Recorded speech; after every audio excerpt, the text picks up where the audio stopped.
Hello and welcome to Always Take Notes. Our guest this week is Hannah Westland, who is publisher at Serpent's Tale, which is an independent publisher based in London, concentrating on fiction. She was really interesting about sort of very big macro trends within the industry, but also spoke to us about her early career, her entry into the literary world. She actually started off as an agent and then went on to become a publisher. So we had a good granular discussion with her. Lots of really useful advice on everything from money to best practice for writing a novel, and we really hope you enjoyed the episode. Super. So, Hannah, can you tell us first of all a bit about your early career and your entry into the literary business? Absolutely. I had, I think, probably the luckiest start in publishing of anyone I know. So my first job in publishing began at the end of 2002, when I had graduated a couple of years before and was desperately trying to get into publishing, didn't know anybody, didn't really know that work experience was a thing that people did. It was already a big thing back then, not quite as big as it is now.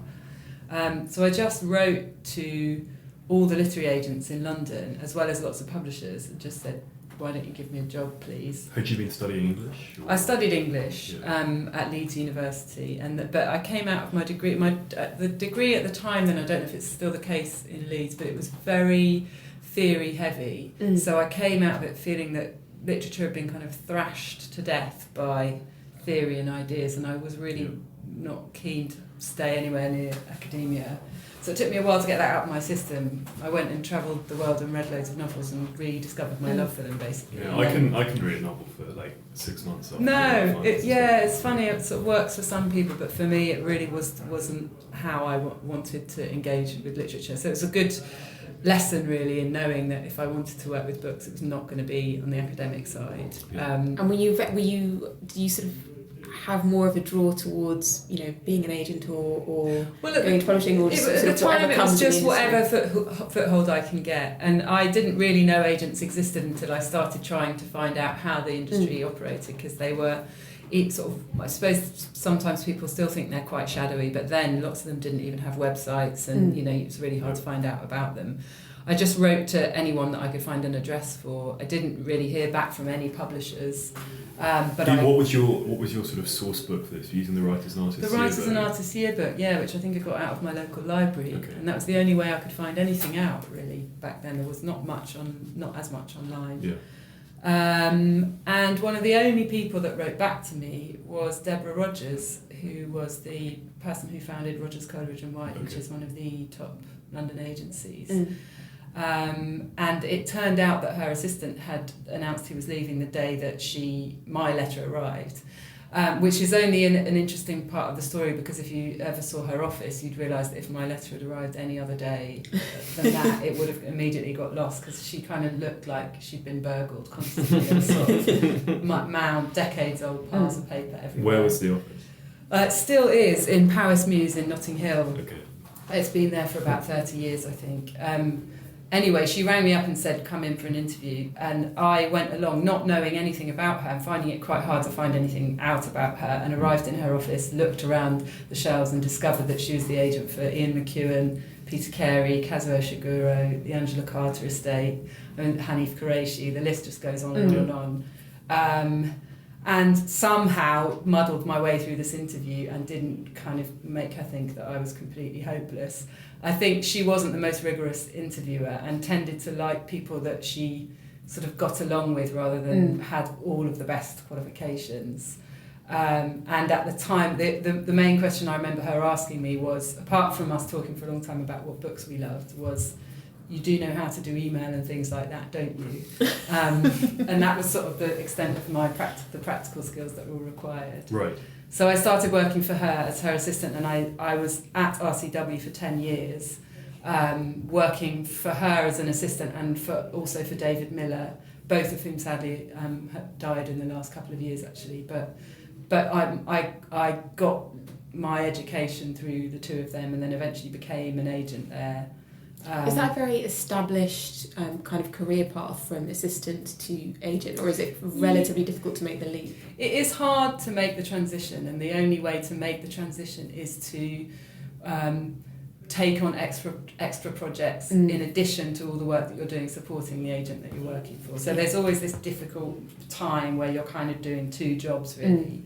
And the job, because those assistant jobs can be really sticky. Really sticky. Yeah, it's come up in quite a few interviews. It's like, time-consuming. the way in, it's a sort of quasi-menial role, and when do you jump to being a grown-up? Yeah, and a lot of people, it took me a long time to do it, and that was partly because I was working for two people who had the most extraordinary client list. So working for those writers, even in a subsidiary way, was still incredibly stimulating and exciting. And the two people that I was working for gave me, as time went on, gave me more responsibility, and I did quite a lot of stuff autonomously. So I'm glad that I had quite a slow process of standing on my own 2 feet, because I think by the time I did, I was beginning to know what I was doing rather than kind of jumping in at the deep end. So what kind of, if you were talking to someone who's in one of those kind of sticky assistant roles at the moment, what kind of things were you taking on that were kind of helping you learn the ropes and as you say, stand on your own 2 feet?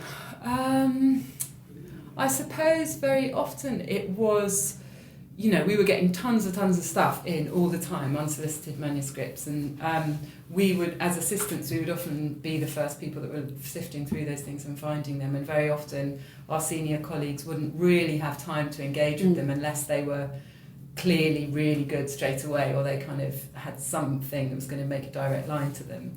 So it was those sorts of things that interesting but needed some work that could sort of land on your desk, and you could establish a relationship with that writer and try to help them improve the work until it was ready.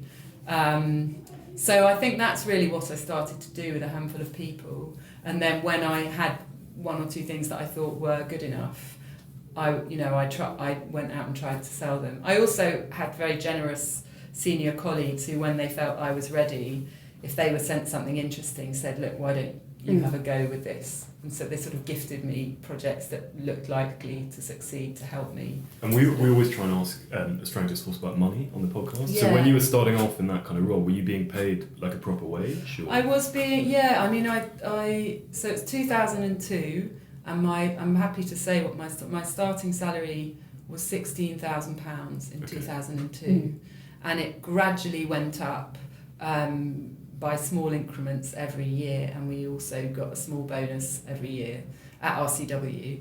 I think they really tried to make, I think that's still at the lower end of the living wage didn't exist at that point. I think the minimum wage did exist at that point. I think they felt that it was just about a living wage, and at the time it certainly was. I mean, it's all I had to live on, and it was just about enough. Rent was a bit cheaper then, but and so I think that has always been the policy at RCW, and at the time I know there were a lot of other places that were paying 10 grand a year or whatever, which just made that difference. It wasn't quite enough to live on. I mean, the other thing that when we've spoken to agents in the past is this whole issue of the slush pile, the interest kind of being twofold in that, it's presented to the exterior world as the democratic way in, but it always seems, we always ask how many things actually came through that route. Yeah. And also it seems quite interesting that these decisions, which are, essentially life or death decisions for an aspirant writer, are often being made by very junior people, by people who are on their first thing. So I suppose on the first thing, when you were agenting, did stuff come in that through the slush pile that became a book? Yeah. I mean, the slush pile, it's a sort of different... Maybe it's slightly it's such a broad term, and I think there is quite a big difference between something that comes in where somebody says, I've written this novel, I really admire your agency or you particular agent because you represent X, Y and Z. What I'm trying to do with my work is this. And they make quite a specific targeted approach to an individual, rather than something that sort of says, dear sir, madam, here is this, and I'm saying, they're sending it to 100 other agents, and it's also probably terrible. So I think within the slush pile there are gradations. And I think layers within the pile. Yeah, and I think within the... So, I mean, I can't speak for how it worked at other agencies, but I think at RCW there was it was really important to pay attention to the slush pile, and everybody had a story of the one or two things that they picked up that went on to do really well, that they found that way. Could you give some examples? Oh God, there are. Oh, it's good. I might have to just comb through while we carry on talking. I'll see if I can pick out one or two. I mean, certainly, I picked up things that came through that I went on to sell, or I even went on to publish long enough after that I'd moved here. Did you find that when you were sort of, building up your list, to kind of build your career, did you find there was a certain kind of person who you were looking for, or, was it difficult to be discerning when you're kind of doing that kind of early building? I was lucky because I worked at an agency that was quite that built its reputation on quality. So I wasn't under pressure to be bringing in huge amounts of commission to justify my position, and that was a very, very privileged position to be in, and one that most young agents are not in. And so what that meant was I was on a salary rather than a commission-based salary. Did you have any commission element?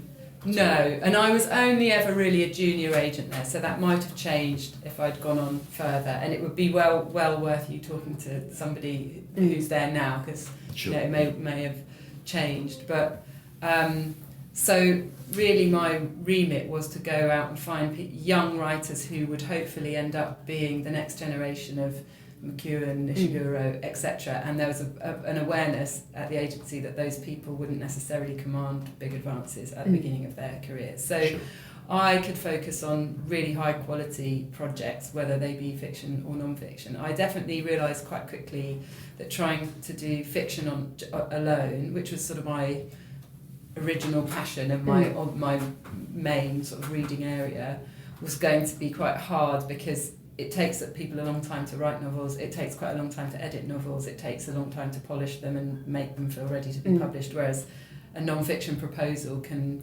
come together much more quickly and you can sell it much more quickly. So I ended up doing a lot more non-fiction than I thought I would, but it was all in that kind of narrative literary area. Yeah, so and you eventually left there and ended up coming here. How did that change come about? Had you wanted to come to publishing? Had you sort of done with being an agent? It's funny because it's hard to remember exactly what I wanted when I first started out and got my first job. I think, like most people trying to get into publishing, if I could say what my dream job would be, it would be to be a commissioning editor on a literary list, publishing literary fiction. But when I landed at RCW, I was so happy there and so interested in the way they worked that I kind of let go of that idea and was quite happy with the idea of being an agent for most of my career, if not all. So I had no intention of moving at all, but in 2010, I was sub-agenting for a Canadian agent. I had a writer called Essex who'd written a novel called Half-Blood Blues, which I sold to Serpent's Tail. Were you still at RCW? I was an agent at RCW. One of the things we did was work with some American and Canadian agents selling their books into our markets, which most agents do. Anyway, that book ended up being shortlisted for the Booker Prize, shortlisted for the Orange Prize. It won the Giller Prize in Canada. It was translated into about 15 languages, so it's a huge success. And that all kind of happened at Serpent's Tail. At the end of the year of that happening, their publisher left. And so they were looking for a new publisher. So Andrew, my boss, I'd sort of landed on his radar at the right time. So he just approached me and said, why don't you apply for this job? And I was really shocked because I thought, you do realise I've never worked in a publishing house. I've never been an editor, let alone a publisher. I'm clearly not qualified to do this job. And he said, well, why don't you apply and let's see what happens. And it was a challenge I couldn't really say no to, even though I was really quite happy in my job at the time. So I went ahead with the process thinking, well, if I get this job, I'm not really sure if I want it or not, but if I get it, I can't possibly turn it down because it's such an incredible opportunity. And if it all goes horribly wrong, well, maybe it will, but if I don't do it, I'll always wonder what it would have been like. Is it very unusual for agents to go on to become publishers or publishers to become agents? What's the kind of relationship between the two? It's more common to go the other way around. Yeah, we thought that was right. Yeah, so it's, although that's changing a bit, I think. So it used to be that publishers would have a long, successful career in publishing, and then when they got a bit older and they wanted a slightly freer lifestyle, not lifestyle, but working certainly in a big corporate publishing house can be very, your time is sort of much more constrained. And an agent, you can kind of define what you do and how you do it much more in your own terms. So it became quite a familiar pattern that publishers in sort of mid-career would switch to becoming agents, and not so much the other way around. But I think as the agenting sector has grown and agencies have grown and more young people have started their careers in agencies, there have been more examples in the last few years of agents becoming publishers, because I think there's a pool of young people who, rather than coming up through publishing houses, are coming up through agencies. And actually, if you've learned in an agency, then you have a kind of attitude to sort of going out and finding things that can be quite useful in a publishing house. And what is, do you think, the relative status hierarchy between publishers and agents? Who is envious of who? Oh, it's interesting, because I think it sort of cuts both ways. Okay.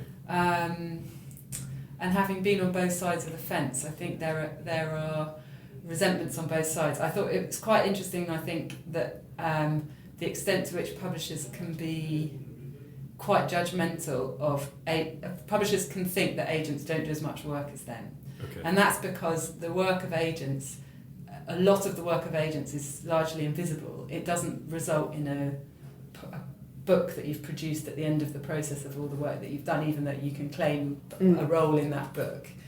And also, a lot of the work that you do as an agent is carry around the different sort of pressures and problems and pitfalls of about 60 different writers in your head all of the time, and that you're the first port of call for that person. So there's a sort of mental load that goes with being an agent, but that's largely invisible to anyone else. And I think publishers can be not quite as aware of that as they might be. And again, on the financial side, how do they pay in publishing and agenting? How does I suppose with agents the potential earnings are unlimited, and that's one of the great appeals of agency. Because of the commission. Because of the commission, yeah. So if you focus on selling really commercial books, or occasionally literary books hit the jackpot, but mostly if you want to make real money, then you're going to be looking at selling really commercial books, whether they're celebrity driven or just in very commercial genres.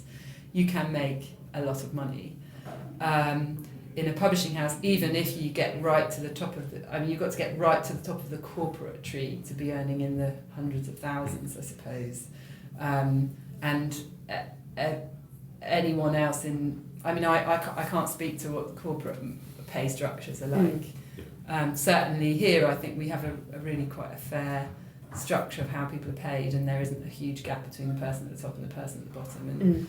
And we've signed up to the London living wage and so on, but there is still a limit to how much I can get paid, even if I do really well, which would be a bit Could you tell us a bit about the Serpent's Tail story then, where it comes from as a publisher and what it aimed to do and where it is now?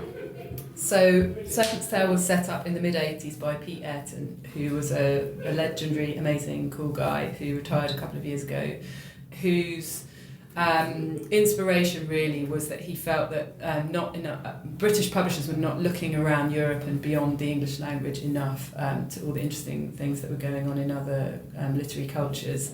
So he made translated fiction be really central to what he was trying to do and be this kind of USP, but he also had a very dark sensibility. He was quite radical, he was quite political, so he published quite a lot of transgressive books. He was the first person to publish Welbeck in English. He was the first person to publish David Peace, so he did publish some British and lots of American writers too. He published The Sexual Life of Catherine M. He had this very bold list of writers, also writers from South America, from all over the world. What was his background before he set up? He worked, I think he briefly worked as a translator, and he also briefly worked in political publishing in one of those very small left-wing publishers, I forget the name. So that was his background, and politics sort of remained very central to his sort of ethos, and he also published kind of quite a bit of non-fiction on the list. And then in 2007, Profile acquired Serpent's Tail, and Serpent's Tail became an imprint of Profile. So Profile's still an indie, but it's a much bigger indie than Serpent's Tail. So we interviewed Laura Palmer at Head of Zeus a couple of weeks, who's just around the corner, and she was saying that in the indie sector, the biggest is Faber and Faber, is it? And then Bloomsbury, and then their third. I think maybe Bloomsbury, if you include all of their academic publishing and everything, it might be big. I think it's bigger than Faber. Maybe the wrong way around. Yeah. Okay. And where do you fit into that? So we are, we're less than Faber and more than Canongate. So I think Faber is about an £18 million business, and we're about a £12 million business. So there's quite a big gap. And then there are Canongate and Atlantic and Granta and so on are all sort of between 5 and 10. And then there are the tiny places. And then there's the smaller ones. And apart from size, like in terms of character, how do Serpent's Tail and Profile kind of fit within the market? What kind of books do you? So it's interesting because Profile and Serpent's Tail, on first look, seemed like a very weird marriage, because Serpent's Tail's always had this transgressive, edgy reputation, and Profile's always had this sort of. Profile's a non-fiction publisher. Its USP is sort of serious, good, clever non-fiction. It's sort of sometimes describes itself, or is described as a sort of Radio 4 of non-fiction publishing. So things that would be Book of the Week, things that you would hear talked about on Radio 4 discussion programmes, history, current affairs, popular science. That's and how Profile. Old is Profile? Profile is 22 this year, I think, so a little bit younger than Serpent's Tail. Andrew Franklin, who set up Profile, would be a great person for you to talk to at some point. He can tell you the story in more detail. Profile is there was a way that I quite liked it being described that somebody recently said to me, which is Profile is like the Germany of the Independent Alliance. So the Independent Alliance is Faber and Canongate, and the small publishers who all work together and use the Faber sales force. Profile is the Germany of the Alliance because it's got this very stable economy. We always have this. We have this very sort of. We always make our budget. We're really good at we don't take sort of undue risks. We publish a really solid, great list of kind of really impressive people. So I like to think that if Profile is the Germany of the Alliance, then Serpent's Tail is the Berlin of Germany, which I think actually works quite well. It's much less mixed than a Shannon metaphor. Yeah. It took me a while to get there. It works, which is crucial. So Serpent's Tail has... I guess one of the challenges really has been to how Serpent's Tail can kind of retain its edge while being part of a broader, lesser edgy culture, but also try to sort of update whatever that means, and think about what we want to publish and whether there's a way of kind of publishing more successful books without kind of letting go of what's really interesting and that we can find at the margins. One of the projects that I believe that you've worked on since coming to Serpent's Tail, which I was quite interested in, is the publishing of the sort of classics. I was wondering if you could talk a little bit about that. Yeah, so that's largely led by my colleague Nick Sheeran now, but he and I have worked together on those books over the years. So soon after I joined, we realised there were a lot of books languishing on our backlist that were really quite amazing classics of world literature. And we wanted to try and see if we could reinvent those and bring them to new audiences. So we have mined. I think we've been publishing our classics series for about 6 years now, and we've mined most of the backlist that we think we can reinvent. And there are other books that are probably just a bit too small or a bit too weird, whatever. But we kind of came about at a time where actually I think publishers were all waking up to the fact that backlist. There's more value in backlist than we might have thought. Bookshops were beginning to be more receptive to the idea of classics actually having appeal to audiences. Over these years, there's been Alone in Berlin, there's been Stoner, there've been these examples of classics that have gone completely huge. And so I think everyone sort of was paying attention to that. So most publishers relaunched a really attractive classics series, and so we did our own. It was entirely books you had published originally? Mostly. So we have bought in one or two, and we're trying to do that more. We're trying to find little lost European gems or American things or British things that we think somehow might capture some kind of zeitgeist.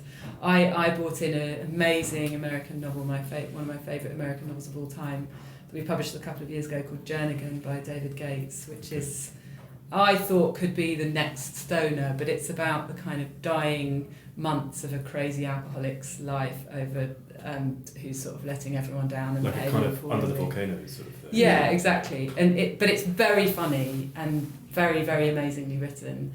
I imagine the next Stoner is kind of everyone's touchstone. Yeah, and actually, but it just turns out, I think it was just sort of too dark and awful for people to really embrace. So I think I was sort of deluding myself slightly because I love the book so much, but I'm still very proud that we published it.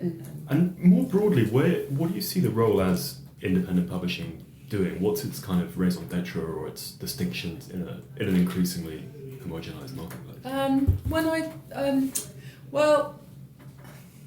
I think in the last couple of years, the bigger publishers actually have got a bit better at doing things that traditionally independent publishers have done quite well, and they've realised it might just be a fashion thing, or it might just be, I think, a broadening of the way that people engage with books, and so more interesting things seeming possible. But I think independent publishers used to be, in a way, one of the only places where you could take risks on books that didn't seem obvious, because you had some belief that not just that there would be a small market for them, but then there might actually be a bigger market out there for them that you're sort of trying to find. But I think now, a few years ago, you wouldn't have seen so many of the bigger publishers taking on translated books as you do now. You wouldn't have seen so many publishers taking on novels that are only 20,000 words long. But, look at something like Max Porter's novel, or just a number of translated books that are coming out that are kind of interesting.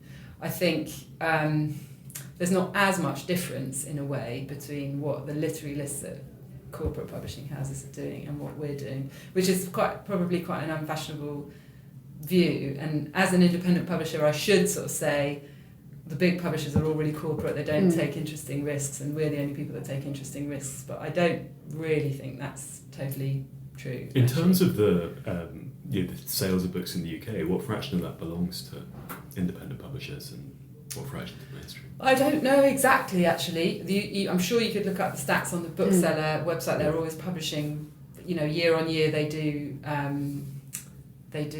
publish stats on that. So I couldn't say, but I think we have a much healthier share of the market than in, say, America, where it feels like they really are the huge behemoths, and then there are kind of some very tiny, interesting presses, but it's really hard for anything sort of medium size there to survive. In terms of kind of bigger picture stuff, so what is the industry in the UK becoming more kind of American, or is there kind of a resurgence of independence and a kind of, it seems like Serpent have really, done incredibly well and had some really high profile successes recently, the Essex Serpent and so on and so forth. Which way is the UK market going, in your opinion? I think we're in a better place than we were a few years ago. I think the resurgence of Waterstones has been enormously important. What's happened there? So a few years ago, before James Daunt was appointed to run the chain, it had just kind of gotten worse and worse and worse, and was having been really such an important relationship, certainly for all of publishing, but it was the main chain that if you were publishing anything kind of literary, you needed support from Waterstones, otherwise it was very difficult to kind of make up a print run. And that situation had become the chain was in terrible financial trouble, and then when James Daunt was appointed to run it, it took a while. It took kind of 2 or 3 years of him kind of turning the shops a bit more into like Daunt shops, but not like Daunt shops, because those are dependent on being only in very kind of wealthy neighbourhoods and catering to a very literary crowd. There aren't enough Notting Hills to go. No, exactly. And so now I think that even though lots of, there is always frustration that they don't support as many books as you would like, it feels as if their stores are really working. They've redesigned them. They support good books, but they don't try and support too many things. And they've just kind of got it right. And we have a very good relationship with them. I think it's fair to say that Waterstones are also quite sympathetic to independent publishers. So in some ways, there is not an advantage, but it doesn't feel like a disadvantage being an independent publisher in terms of whether Waterstones will pay attention to your books. We certainly, the success of the Essex Serpent was to do with many, many things, but the support of Waterstones was really the absolutely crucial thing. Could you tell us a bit more about that book and where it came from and how it all worked? So it was Sarah Perry's second novel, and her first novel we published in 2014. And that did really well. That was won several awards, didn't it? Well, it did. We were really, really pleased with how it did. It was longlisted for the Guardian First Book Award. It won the East Anglian Book of the Year. And it was very, very well reviewed everywhere. It got people like Sarah Waters and John Burnside to saying it was one of the best debuts they'd read in years and so on. And Waterstones picked it for their, at the time, book club, the summer book club that they used to do, they no longer do.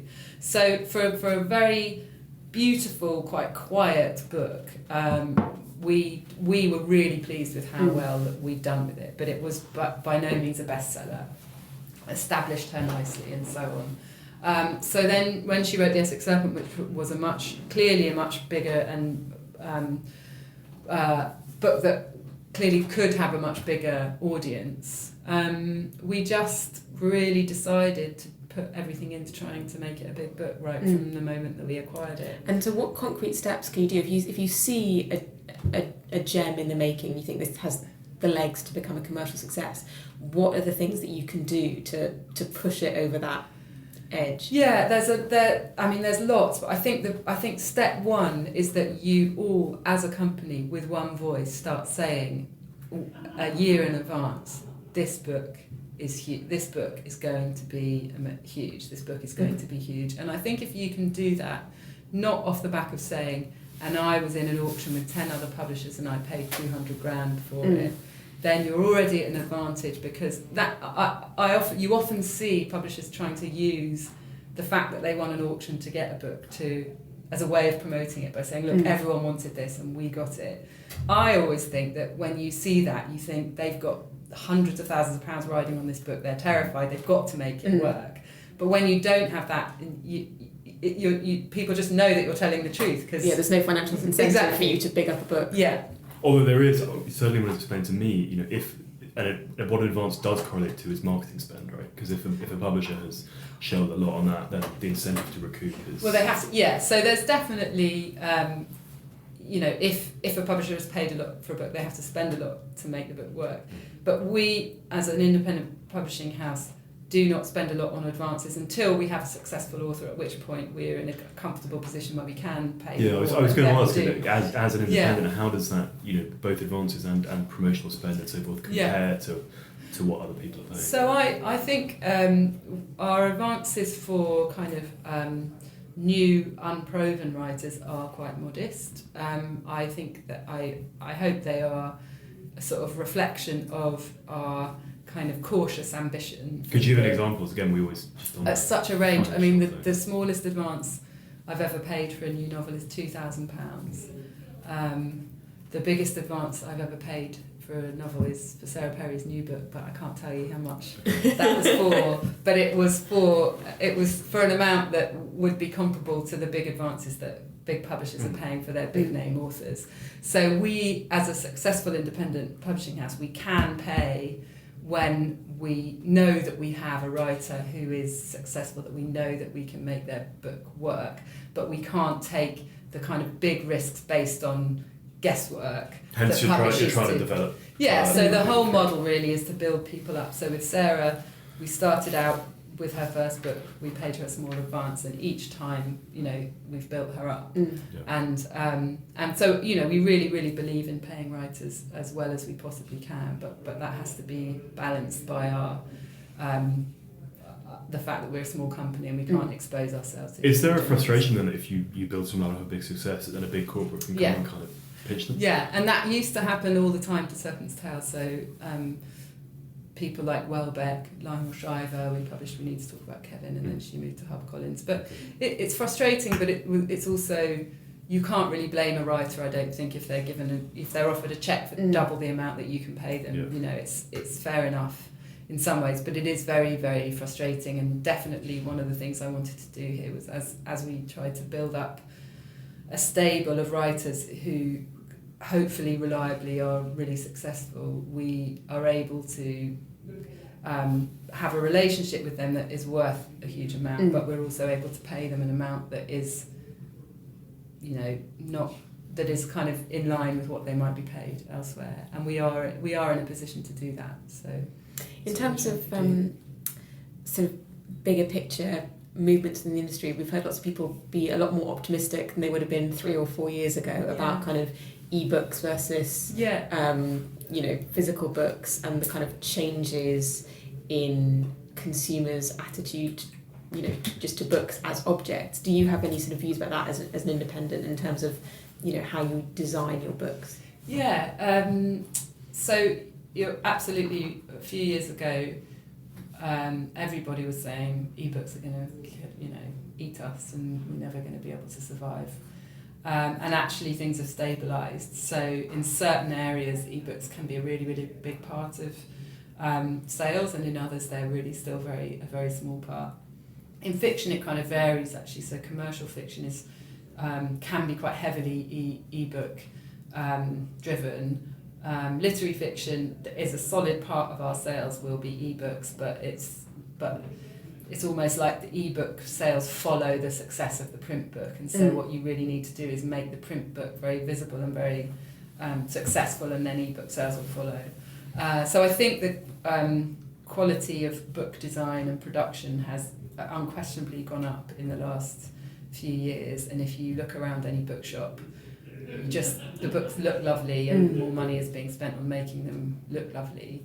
And you know, the Essex Serpent is a good example, I think, of a book that it felt people talked about in all the different things that we were hoping people would talk about. One of the things that people talked about was the jacket, and how it sort of looked like a gift to give to people. It sort of gave itself as a gift to people, because it kind of looked like that's what you wanted to do with it, and that was a really key part of its success. I mean, I always sort of feel slightly uncomfortable with the conversation about the book as object, can end up being a conversation about the book as luxury object, and that's something that what I really want is for lots and lots of people to read our books, but our books to be really good. And I'm if that means that sometimes we need to produce really lovely, which was the special sort of editions. initial Penguin mission, right? Exactly. Yeah. 30s, Yeah. But I wouldn't want to end up in a position where we were publishing these sort of lavish, expensive hardbacks that were too expensive for people to buy. But also, actually, I think what holds people back from doing that is this balance between how much will people be willing to pay for a nice hardback versus how much cheaper is the ebook. And so ebook prices are kind of fluid depending on what you think will be sort of cheap enough that people who don't want to buy the hardback will buy it, but not so, you know, so it's a sort of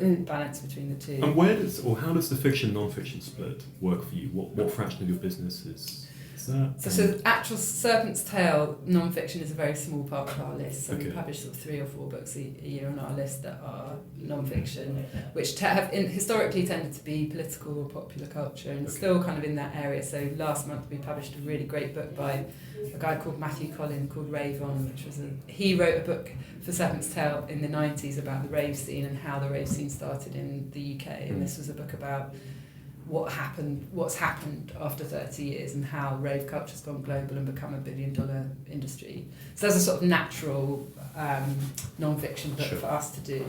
But the profile business is almost entirely non-fiction. And I would say Serpent's Tail it depends on the kind of year we have, whether we have a huge bestseller or not. But did they want to acquire Serpent's Tail so that they had a fiction game? Yeah. And it was much not easy, but to acquire an established business rather than to try and set it up completely from scratch was easier. And do you take submissions direct? Yeah. Okay. Because again, I think when we spoke to Laura, they said they did do that, but again, that's something she said that a lot of big commercial publishers don't do. Yeah. I think a lot of them in recent years have done like a month where they open their doors and say you can submit, and I guess maybe for them they're bigger, they have a more famous name, so they would get loads more. We get quite a lot, but I kind of feel like basically if someone has the wherewithal to actually find out who I am, find out my email address and wants to send me something, then they're worth at least reading their email and seeing if it's something that I want to look at. So I'll always look at stuff that comes in. What kind of volume of stuff do you get? Not that much. I mean, also we get a lot that comes to our kind of info address, Sure. and so that sort of a lot of that gets filtered because it simply isn't stuff that we publish if it's kind of sci-fi or whatever. But I've in the last couple of years I've picked up 2 writers who were publishing who just wrote to me direct and said. Who are they? So one is we're about to publish her second novel at the beginning of next year. She's called Yelena Moskovich. She's a Ukrainian woman who lives in Paris, writes in English. She grew up in the Ukraine, moved to America when she was 10, then has lived in Paris for the last 10 years. And another is a young British writer called Susan Finlay, who had been sending me drafts of things over the last couple of years. I always thought she was interesting, so I just kept reading her stuff, and eventually she sent me something that I thought was good enough. So. And when you've had this, you're looking at someone's material both as a publisher and earlier as an agent, you're doing that kind of taste test. What are you looking for? I mean, how instinctual is it, or do you have? Yeah, I was going to ask how you read, like whether you sort of start at the beginning, work your way through, or whether you kind of skip into different chapters and look at the ending. Or... I think the letter people write to you tells you a huge amount, and it will carry you further than if you read a letter that you think is really interesting, and then the first few pages of the submission seem underwhelming. It will carry you past those underwhelming pages into what might be more interesting beyond. Because I think that letter is hopefully a distillation of what who you are as a writer that you're sort of trying to get across. Sorry, my voice is going a bit. And sometimes the tone of it will kind of tell you how interesting someone is.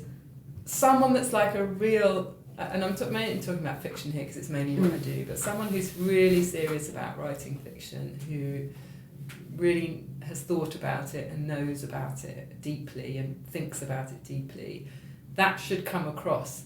How seriously they're taking it and how seriously they're taking themselves should come across, I think, in that note. And then in the work itself, it's really hard to say because, the whole thing is I don't want a list of books that are all the same. I want a list of books where every single one is completely different, because otherwise... You don't want to be following trend. No, I mean, everything fits, every publisher will... One of the ways when you're making a decision about what to publish, you'll say to yourself, oh, this is a bit Hilary Mantel, except it's also a bit this, and it's a bit that, and it's a bit that. So you're always making comparisons and following things that have gone before, but you're also always trying to say, but it's different, and this is why. So there's a kind of quality of... it's so hard to say what you're looking for. It's probably, I bet nobody ever gives you a sufficiently... good answer. And on the debate in broader fiction writing circles between people who plot out a novel, who plan it, and those who kind of plunge in, do you have views on that? I've come across writers who do it every single different kind of a way, and I couldn't say that one way is good and one way is bad. It's just completely subjective. I've got a writer who writes full drafts of things, then rereads the draft and then bins it and starts writing again. So it's sort of in her head, but not the kind of original draft is not holding her back, and that's fascinating. Seems to work. That's so interesting. I've got another writer who says that she'll spend 3 or 4 years with an idea in her head, and it will kind of keep, but she won't write anything down, and then finally it will be there enough that really in a matter of months the whole thing will be written, but it's been spending years kind of percolating in her head. Also done by the person who writes a whole draft and then it's throws it away. and then bins it. Yeah, well, and anyway, Such there bravery. are very, very different ways of doing things. I mean, obviously, I think if you're writing a crime novel, it helps to kind of plot the plot a bit beforehand. And I think, especially when you're looking at early work from people, often structurally it's not really there yet. But if you feel like they've got an interesting way of creating characters, or they've got some kind of way of looking at the world that's interesting, that would be enough to make you think, well, actually all that structural stuff that can be learned. It's more about whether there's a kind of and do you think that that an aspirant novelist should aim to complete a manuscript before sending it out? Or? Yeah, I think it's quite hard nowadays. I mean, not so much for with agents. Actually, agents would probably say complete a full draft too. I think that's definitely the message we've heard. Yeah, I think that the thing is that an agent's not really going to be able to do something with your book until you've finished writing it, other than provide a bit of encouragement, which can make a big difference to a writer, I know. But really, you sort of want to get that initial excitement from someone, whether it's an agent or a publisher, once. Yeah. And if you sort of say, here's 50 pages and then disappear for 6 months, they're not going to be as excited the first time they read those 50 pages again. I mean, one thing I remember from being in my 20s and sort of starting out and trying to write fiction initially was getting, you would get that excitement, and then that would be a kind of earth-shattering moment when you're an aspirant writer. But then I remember certainly what could happen is you could potentially kind of like years-long situation where you're going back and forth with an agent and stuff like that. Nothing, it can almost.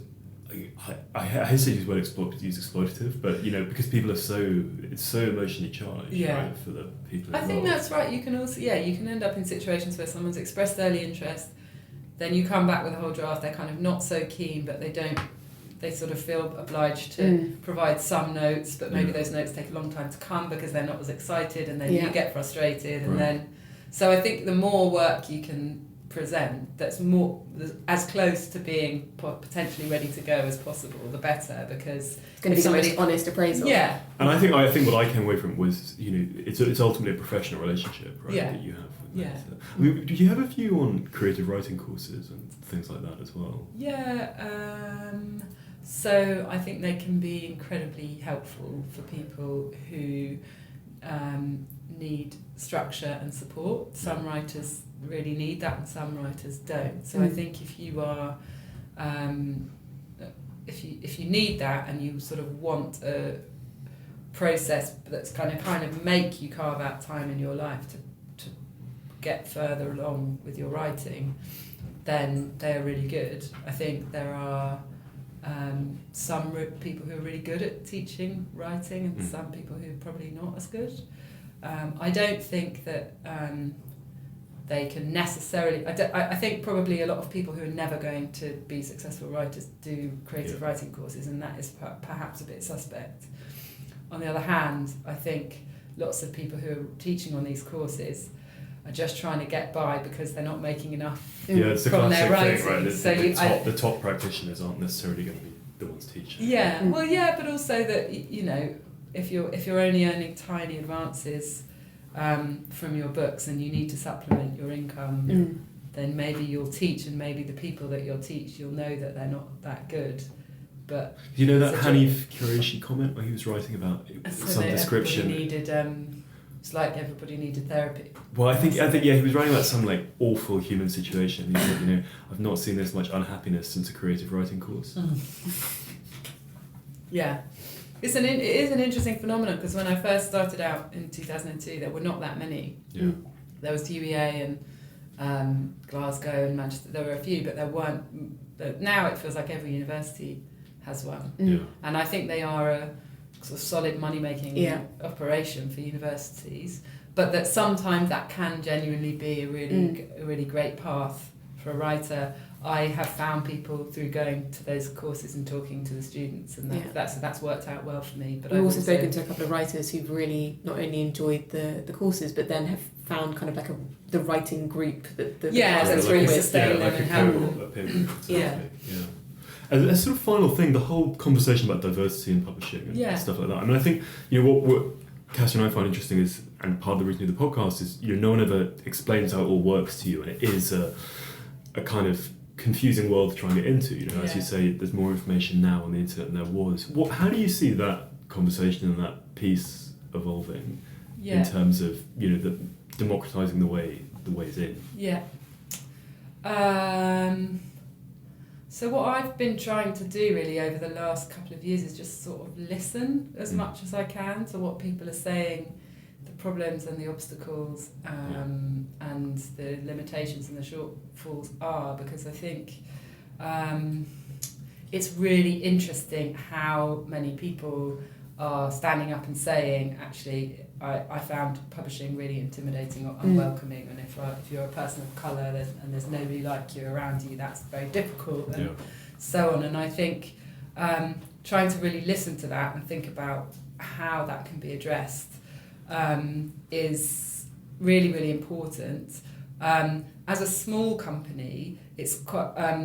so we've always had a very, very good internship scheme, which is fully paid and two-month placements for graduates. And we've always sought to find people that are from as diverse a range of kind of applications and backgrounds as we can.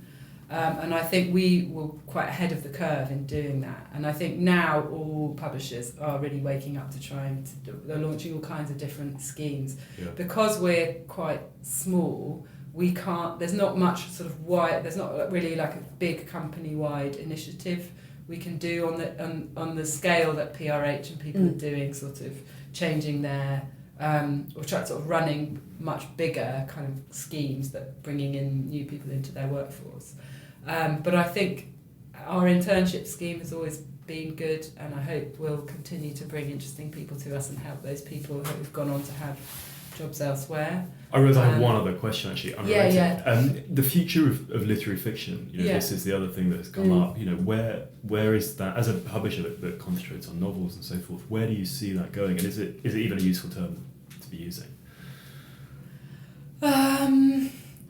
So there was the report recently that said literary writers are not making any money anymore, I think, that was funded by the Arts Council. And there've been a lot of scare pieces over the past 6 months, year. Yeah.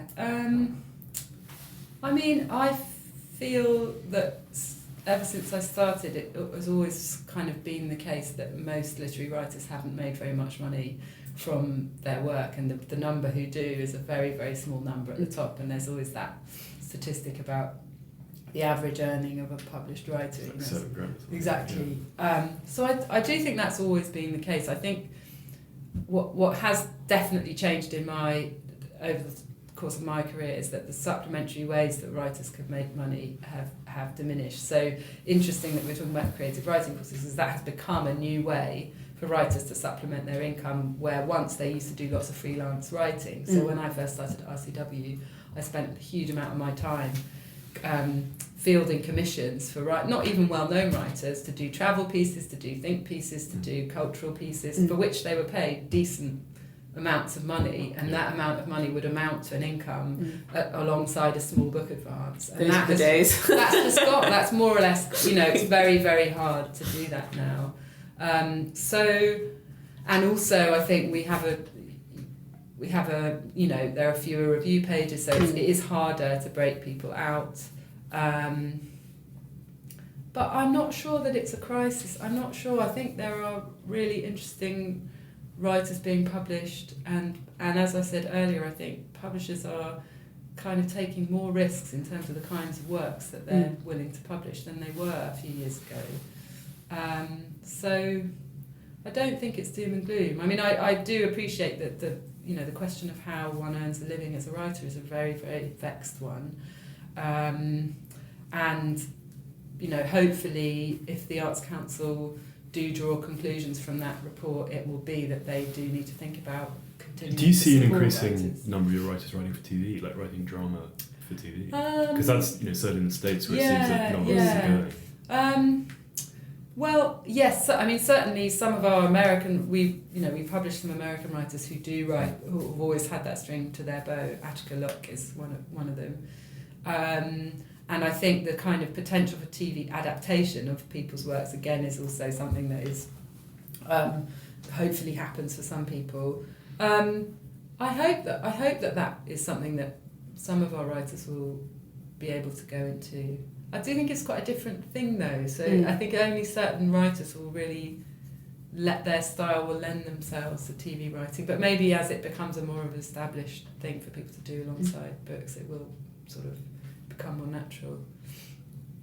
Well, thank you so much for your time. Really enjoyed speaking to you, and I'm still stunned by the person who throws their first draft away. I don't think I'm ever going to get over it. Kassia hasn't been as stunned since Patrick Kingsley told us he wrote a book in 5 weeks, which took us a while to get it. Yeah, I'm still annoyed about that. Anyway, thank you. That was really great. My pleasure, and thank you. wishing you all the best. Thank you very much. Hello, it's us again with a swift update from our lives. Kassia, what have you been up to? I am not going to talk about the book because I feel that has become boring. So what I will do instead is moan about a recent, a couple of commissions that I've sort of been on the very cusp of turning down just because the pay has been so bad. I think every freelance writer has a flaw. Kassia has forbidden me from saying who they're from. Yeah. But it's a marquee publication. We can say that. Yeah. And the money they're offering is, can you say how much they offer? It's a third of my floor. My floor is a fairly low floor, and then this is a third. It's so low. As in the floor being the minimum that you would get out of bed for? Yeah. Well, not get out of bed. That's the phrasing Kassia uses with it.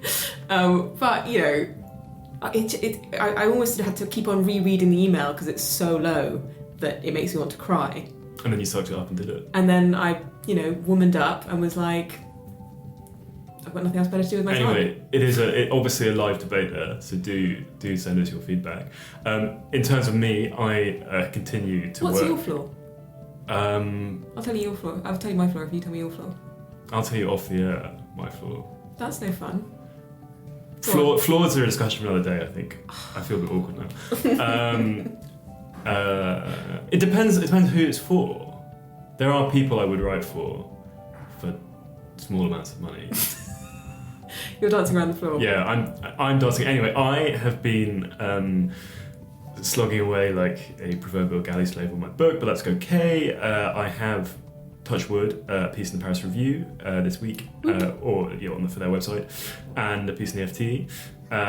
And it seems now like the end in sight for the book is almost. When's it going to be published? Well, meant to be in July as long as nothing goes wrong. Anyway, this has been Always Take Notes, hosted as ever by me, Simon Acombe. And me, Kassia Sinclair. Our producers are Liz Davies, Ed Kiernan and Olivia Krellin. Our music is by Jess Danheiser. Zara Hankier looks after our social media, and our graphic design is by James Edgar. And we're on all manner of social media. You can find us on Facebook and Instagram at Always Take Notes. We're on Twitter at Take Notes Always. And our website. I always forget this. We used to have a script, but Kassia forbade that. Our website is alwaystakenotes.com. And as ever, please do leave us a review on iTunes. It greatly helps other people to find us, and who wouldn't want that? Thank you and goodbye.